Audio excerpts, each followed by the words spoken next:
Hello and thank you for staying with us here on Channels Television. A warm welcome to News at 5. I'm Ayotunde Balogun. It's the first edition of signing of the National Peace Accord, a forum organized by the National Peace Committee to commit political parties and candidates to issue-based campaigns ahead of next year's general elections. Speaking to Channels Television just before the start of the event, convener of the National Peace Committee, Bishop Matthew Kuka, highlights the moral and accountability role the Peace Accord stands for.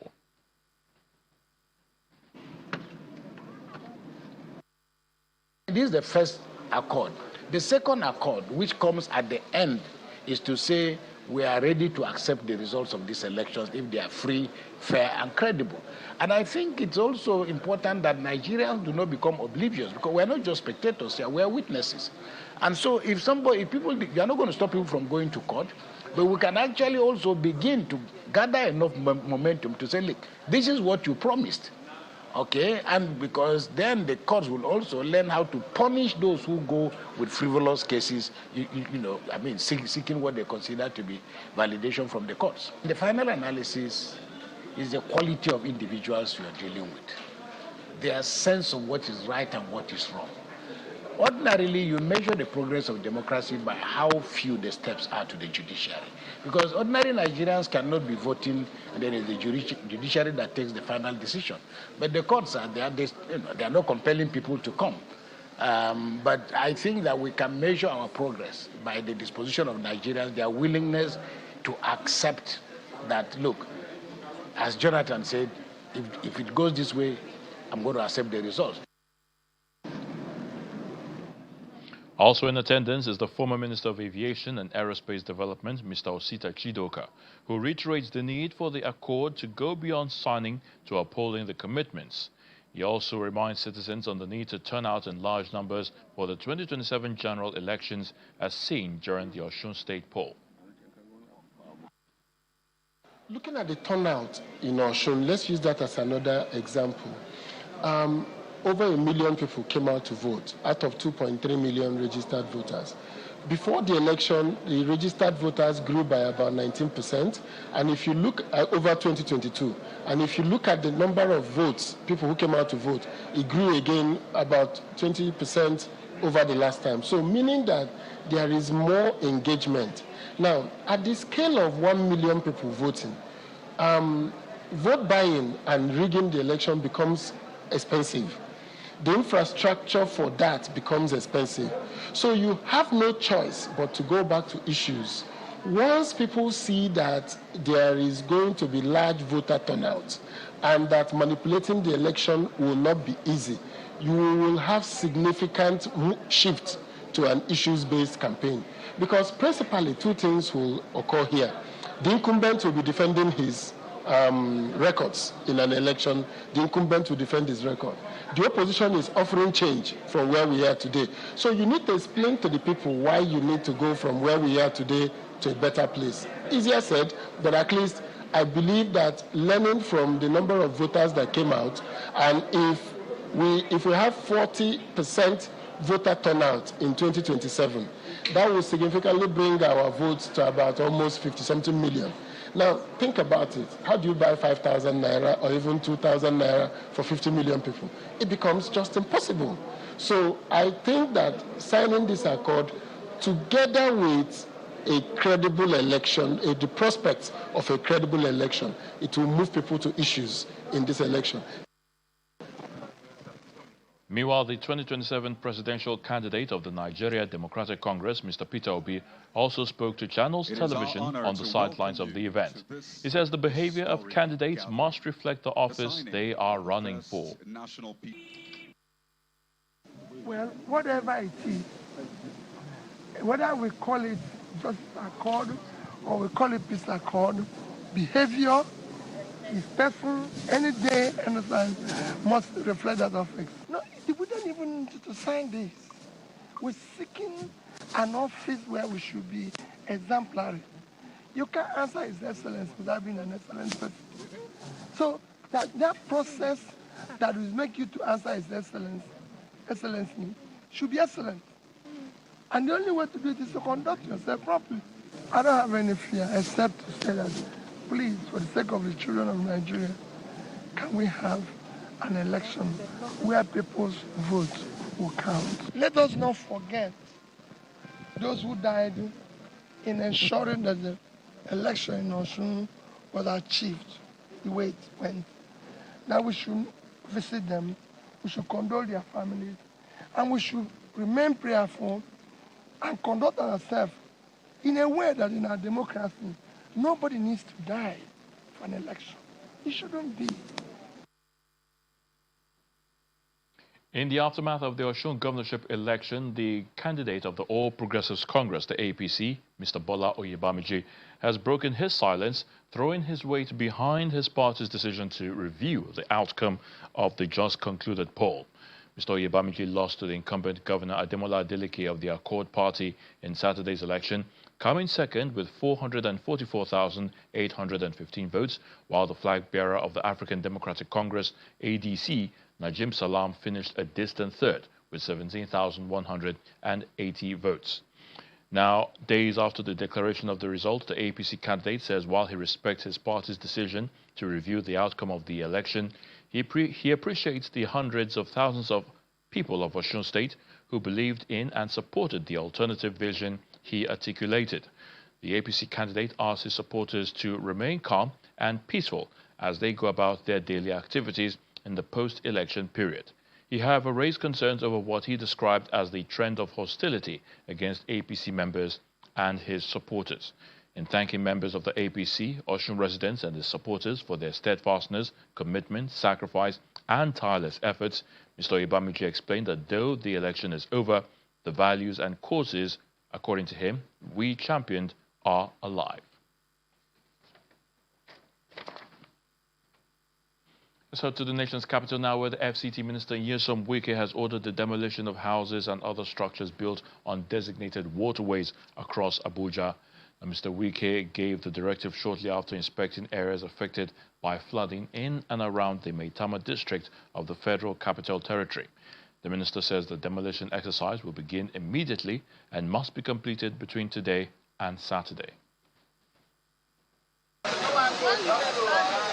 Ganja Street in Maitama district is one of the worst hit areas by the flood that affected parts of the nation's capital over the weekend.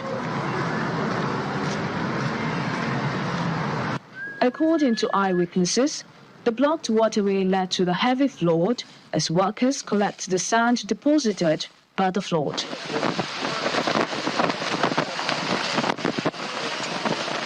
The Minister of the Federal Capital Territory, Mr. Nyesom Wike, arrives at the area to inspect the situation. The perimeter fence was impacted by the flood. There's a drainage here, but if you can see, there's a construction going on there. And as a matter of fact, that particular place, I think, is even condemned. There's no, they have not lived any way that water will be passing. So I think that should even contribute to what is happening here. Another part of the district affected by the flood is Nile Street, where structures are blocking the flood path. The minister's entourage makes another stop on Mississippi Street within the same district, which is a highbrow area in the nation's capital. The minister then returns to his office to brief journalists on his observations during the tour.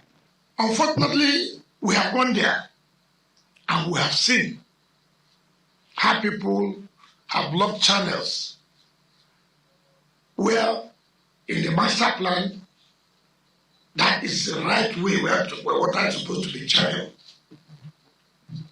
People by their positions have blocked it, believing that nothing will happen. Now you have done your own by blocking the water channel and nothing has happened. Thank God the flood has come. You have drawn our attention to the place. Now something will happen. I'm going to bring those houses down. Any house that's found on the channel, water channel will go down. Mr. Wike explains how the flood is caused by human effort, adding that the government is determined to correct the errors. Let's let nobody make mistake that this government lacks the political will to do anything. The person must be making a very big mistake. If there's one minister I have that political will, I have the political will. And what has happened today will show Nigeria that we have the political will to tackle those man-made factors. Following the order of the minister, officials of the FCT Department of Development Control swing to action by removing all structures along the float path in the district.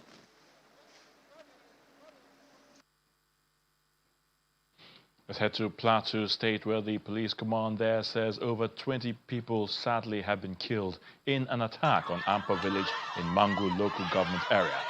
Now, the violence, which occurred in the early hours of today, marks the third reported attack in Mangu local government within the past week. The police public relations officer, Alfred Alabo, stated that the command initially received reports of 18 casualties. He, however, noted that the number of victims is believed to have risen above 20 as security personnel continue to gather information from the affected communities. The Commissioner of Police, Mr. Faniyan Ayodeji, says a team of senior officers from the command will assess the situation and coordinate security response. Well, the police command stated that further details will be provided as investigations continue as well. This latest incident has heightened security concerns in Mangu, with residents now calling for stronger measures to help prevent further attacks and protect vulnerable communities. I'm right here at the Perry community of Kombo, district of Mangu local government area, where we're told that 24 people were killed in the early hours of this morning by unknown attackers. The Commissioner of Police, Plateau State Command, Ayo Faniyan, has also arrived here with his team and has assured the people that more deployment will be made to ensure that this place is safe. He has also assured that the police is going to deploy aerial surveillance around this community, and also promised that they have already started making headway in the chase of the attackers and also making some measure of success. He didn't really say it was arrest or not, but he said they have recorded some successes in what they have started doing from early hours of this morning up to this moment. People are aggrieved, people are angry, the people are not happy with what is happening and what has happened to them at the early hours of this morning. The IG said I should come here personally to condole with you. So as I'm here, I'm representing the Inspector General of Police, and of course, as the Commissioner of Police, Plateau State, I'm also representing the state, the Security Council, which is headed by the state governor.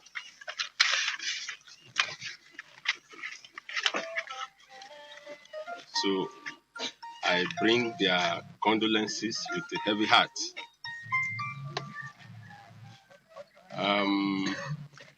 With assurance that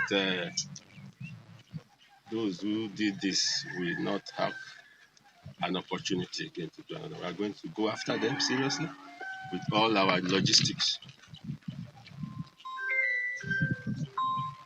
So you people should just take heart and watch what will be unfolding from now. I'm here with almost all my senior managers in the state too, to show you that we are very serious with this, and all hands will be on deck.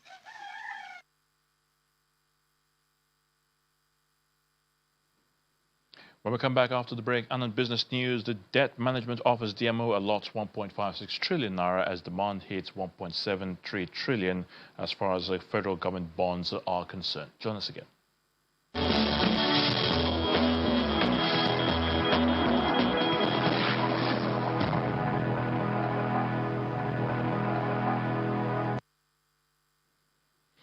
Welcome back. In Taraba State, the Primary Healthcare Development Agency is calling for increased government funding to address critical gaps affecting primary healthcare delivery across Taraba.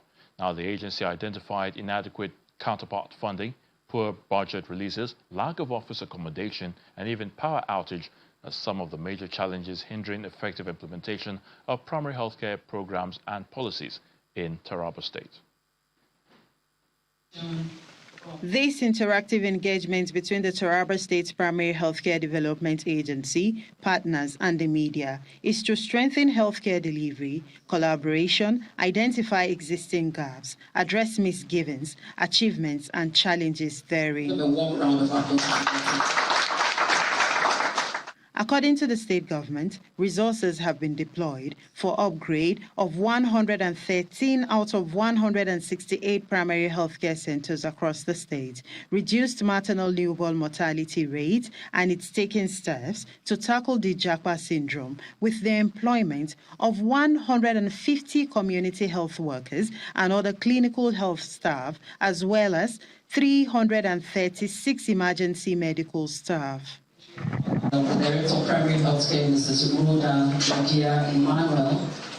Despite the state government granting approval for the employment of 480 junior community health extension workers, the State Primary Healthcare Development Agency says there are daunting challenges. What are our challenges? One, we don't have office accommodation for the agency.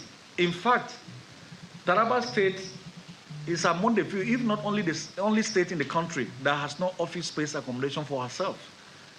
Where we are squatting in TACA, Taraba AIDS Control Agency office, and there is a scoring system that is done by the national every year. Anytime they come, because we are here, they will give us 0. Beyond the huge investments in the health sector by the state government, the agency believes there is a need for attitudinal change in curbing maternal and newborn mortality, as well as immunization. The issue of maternal mortality starts from the attitudes of the people. One, a woman is pregnant, she's supposed to enroll for antenatal clinic visit early, so that along the line, if the pregnancy will lead to problem, the health workers will identify and refer her to the higher level of care. We have supported in the area of vaccine logistics. We have supported in the area of waste management. You know, healthcare waste management is a very important aspect of healthcare. When you are trying to cure a disease and the waste you produce is also causing problem, you know it's something very serious. With 5 local government areas in Taraba State out of the 174 identified local councils across the country, contributing more than 55% of maternal and neonatal mortality, the agency says steps are being taken to ensure that Taraba gets it right in the health sector to advance livelihood and humanity.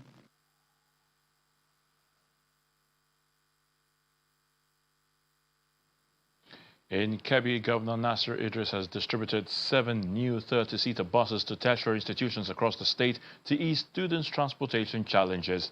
Governor Idris handed over the buses at the Government House in Birnin Kebbi to the heads of the beneficiary institutions and student leaders. The beneficiary institutions are the Federal University of Science and Technology, Aliero, Adamo Ogie College of Education, Argungu, College of Advanced and Legal Studies, Yauri, Kebbi State College of Science and Technology, Jega, Kebbi State Polytechnic, Dakingari, Kebbi State College of Nursing Sciences, Birnin Kebbi, and Kaura Gwandu School of Nursing, Ambursa. Addressing the beneficiaries, Governor Idris explained the decision to provide the buses. Today, we are going to distribute this vehicle. These vehicles are new ones, so that they can take years using the vehicles for the benefit of our students. I want to call on the management of the institution, including the student union. They should make sure that these cars, these buses, are being used judiciously. And they should not be used for a purpose that is not meant for them. The student leaders are here, and also the managements are here. So that we will not give these vehicles, the management will hijack it. Yes, we give it for the benefit of the students. Students need these buses more than the management. So I want to seize this opportunity to commission these buses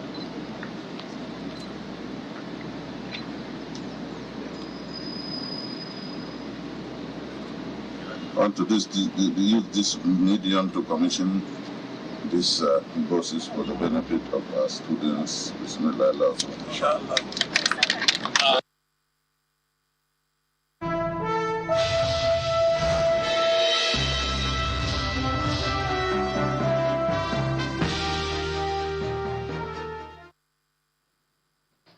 Welcome to Business News. Nigeria's Debt Management Office DMO allots a combined 1.56 trillion naira in federal government bonds after investors submitted bids worth 1.73 trillion naira at its auction. That's on August 17th this year, 2026. Now, the strong demand comes as the DMO offered 1.1 trillion naira across 3 reopened FGM bonds with maturities in 2035, 2037, and 2038. Investors submitted 595 bids, while 226 are said to be successful. Now, the 15.45% FGN June 2038 bond attracts the strongest interest, receiving 821.3 billion naira in bids from 225 investors. The DMO allocates about 1.37 trillion naira to the instrument, including 742.2 billion naira through the non-competitive window.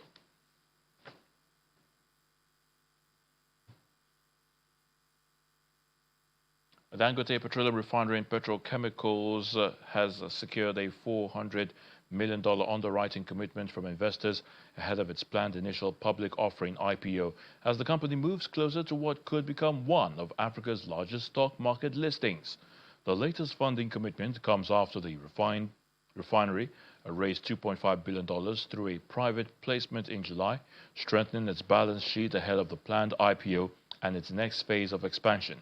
The $400 million commitment is being provided by Marab Strategies and Consulting DIFC Limited and Lilium Capital Group, which have been appointed as co-financial advisors to Dangote Petroleum Refinery and Petrochemicals.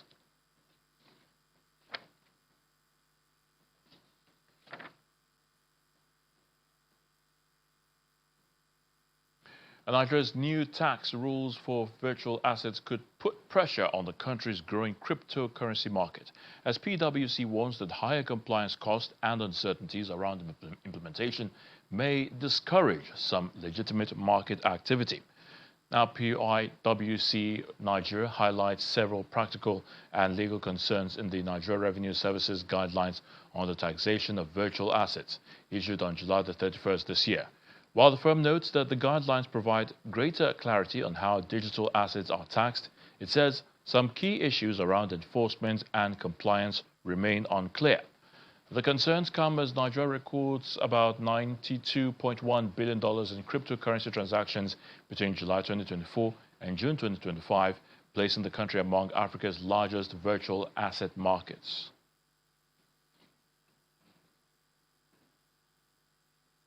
Now, that we draw the curtain on News at 5. Thank you so much for watching. I'm Ayo Tunde. Balogun with the World Today is up next.